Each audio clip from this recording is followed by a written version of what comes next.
Assalamualaikum warahmatullahi wabarakatuh. Pemirsa YouTube yang berbahagia di mana saja berada, selamat berjumpa kembali dengan saya di Gudang Tip. Kali ini saya akan sharing masih ada hubungannya dengan kesehatan, yaitu cara mengatasi kram pada kaki.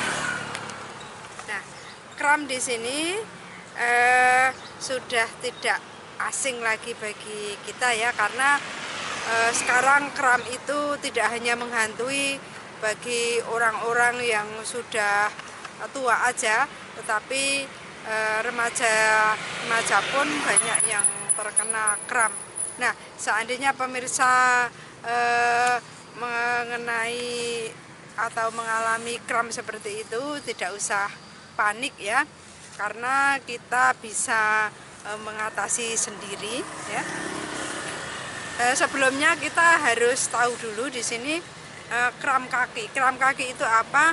Kram kaki adalah nyeri akibat spasme otot di kaki yang timbul karena otot kontraksi terlalu keras. Jadi ototnya itu berkontraksi terlalu keras.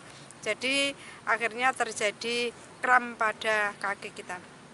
Nah, kram di sini biasanya pada telapak kaki atau biasanya pada betis bagian bawah. Faktor penyebab dari kram itu perlu kita ketahui, yaitu otot kita yang terlalu kelelahan. Jadi mungkin kita habis bekerja, kita banyak berdiri ya, jadi banyak bertumpu pada kaki kita sehingga otot kita itu mengalami kelelahan. Di samping itu juga penggunaan otot kaki yang berlebihan. Jadi kita mungkin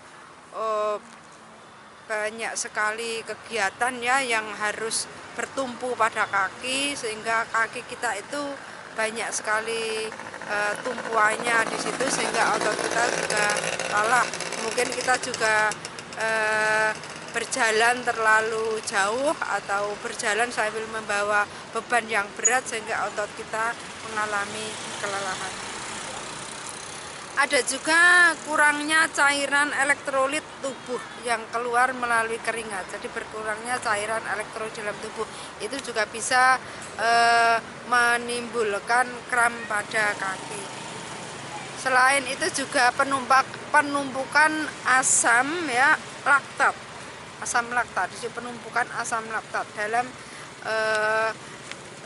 otot kita di situ ya, jadi ototnya nanti akan bisa menjadi kram. Faktor yang lain, terganggunya oksigenasi jaringan otot, kemudian terganggunya sirkulasi darah ke jaringan otot kita. Nah, itu faktor-faktor yang bisa menyebabkan kram pada kaki kita. Kemudian apa yang harus kita lakukan apabila kita terkena kram pada kaki kita?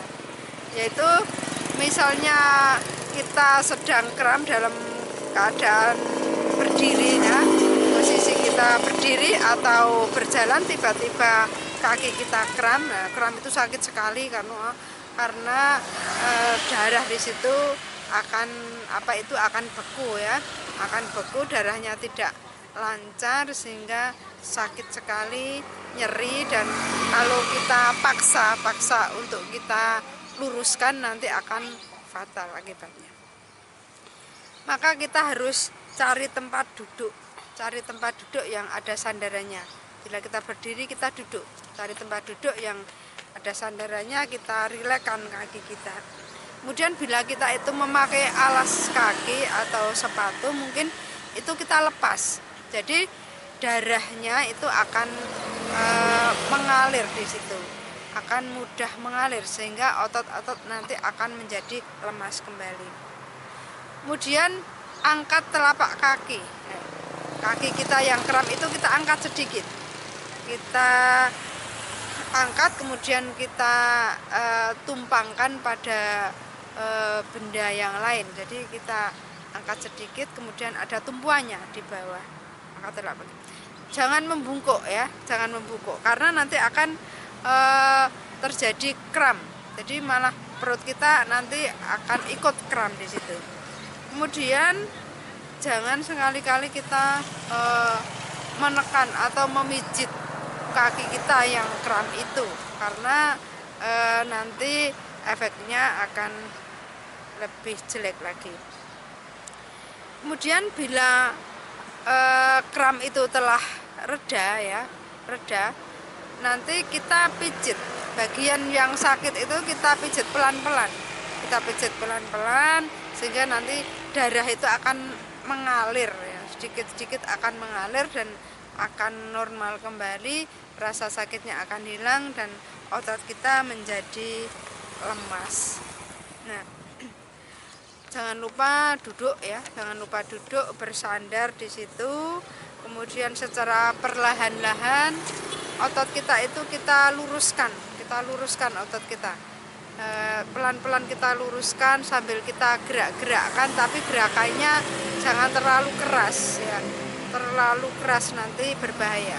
Kita luruskan, gerak-gerakkan sambil kita angkat sedikit gitu. Kemudian lakukan peregangan pada kaki dan telapak kaki kita. Setelah kram reda, tentu saja kita harus berhenti dulu, jangan langsung berdiri, karena apa? Nanti otot kita itu belum siap, jadi biar lemas dulu, berhenti sebentar beberapa menit, kemudian kita baru berdiri. Itu mengenai kram ya, jadi tidak usah panik kalau kram. Misalnya kita dalam posisi tidur pun sering kram ya, saat bangun tidur itu kita gerak-gerakkan jari kaki kita itu pelan-pelan, gerak-gerakkan dikit-dikit, jangan kita langsung memaksa kaki kita untuk lurus itu ya, pelan-pelan aja, pelan-pelan sambil kita gerak-gerakkan. Nanti lama-lama otot kita akan lemas kembali, peredaran darah akan lancar. Nah, bagaimana agar kita itu tidak terkena kram pada kaki? Di sini perlu kita cegah ya. Jadi perlu menjaga keseimbangan cairan dalam tubuh. Jadi kita perlu minum air putih yang banyak. Sebelum tidur pun kita perlu minum air putih paling tidak ya 1 gelas itu. Untuk apa di sini? Yaitu biar nanti darahnya bisa lancar di situ ya saat kita tidur, sehingga otot kita saat bangun tidur tidak akan kaku. Kemudian mengkonsumsi makanan yang banyak kalsium tentu saja di sini. Nah, di sini pisang juga sangat bagus ya. Kita mau tidur juga makan pisang juga bagus di situ ya, untuk menambah kalsium pada tubuh kita. Kemudian perlu kita ya, biasanya yang terjadi kram itu perlu kita beri misalnya minyak kayu putih atau salep yang bisa menghangatkan. Di situ kita oles-olesi untuk mencegah terjadinya kram. Kemudian hindari menggunakan alas kaki yang tinggi ya.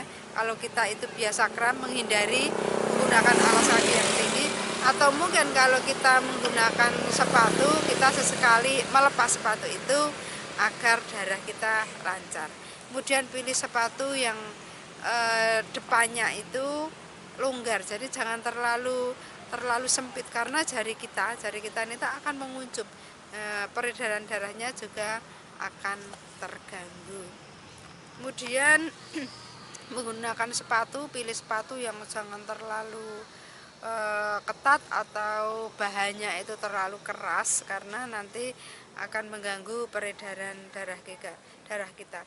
Dan yang penting lagi yaitu kita melakukan olahraga ringan, mungkin sambil berjalan pelan-pelan kita bisa menggerak-gerakkan otot kaki kita sehingga akan lemas.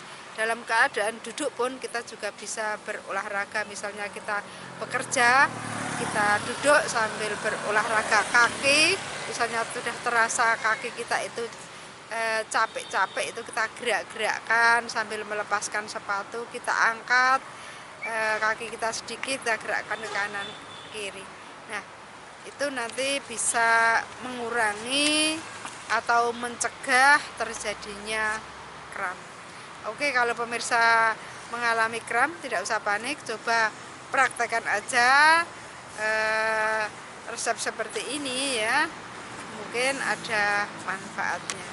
Oke, kiranya ini aja informasi dari kami, semoga ada manfaatnya. Terima kasih pemirsa sudah menonton video kami. Jangan lupa subscribe, like, dan share melalui sosmed pemirsa semuanya, sehingga kami lebih bersemangat lagi untuk membuat video-video yang bermanfaat bagi pemirsa semuanya. Semoga pemirsa sehat selalu. Oke, udah kurang lebihnya mohon maaf. Jumpa kembali di tip-tip yang lain. Assalamualaikum warahmatullahi wabarakatuh.